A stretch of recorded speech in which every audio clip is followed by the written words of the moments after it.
ઇન્ડોનેશિયામાં એક છોકરો હોય હંગા નામનો. એ અને દાદી બંને એક ઘરમાં રહેતો હોય. જિંદગી કમ્પ્લીટ ચાલતી હતી દાદી પોતાના વચ્ચે, અને દાદી પોતાના વચ્ચે પ્રેમે બહુ જ હતો, એટલે બહુ જ પ્રેમથી રહેતો દાદી અને પોતો બે. એક દિવસ અચાનક એની દાદી મૃત્યુ પામે એટલે હંગા બહુ જ અપસેટ થઈ જાય. પ્રેમ હતો એટલે અપસેટ થઈ જ જાય ને, અપસેટ થઈ જાય.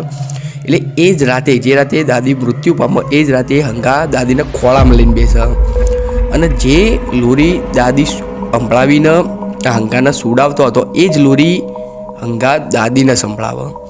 અને દાદીને આવી રીતના ખોળામાં લઈને સંભળાવતો જ હોય. એના સાથે વિડીયોમાં શું થાય તમે જુઓ વિડીયોમાં, અને વિડીયો લાઈક કરી દો, ચેનલ સબસ્ક્રાઈબ કરી દો આવા નવા જ વિડીયો માટે.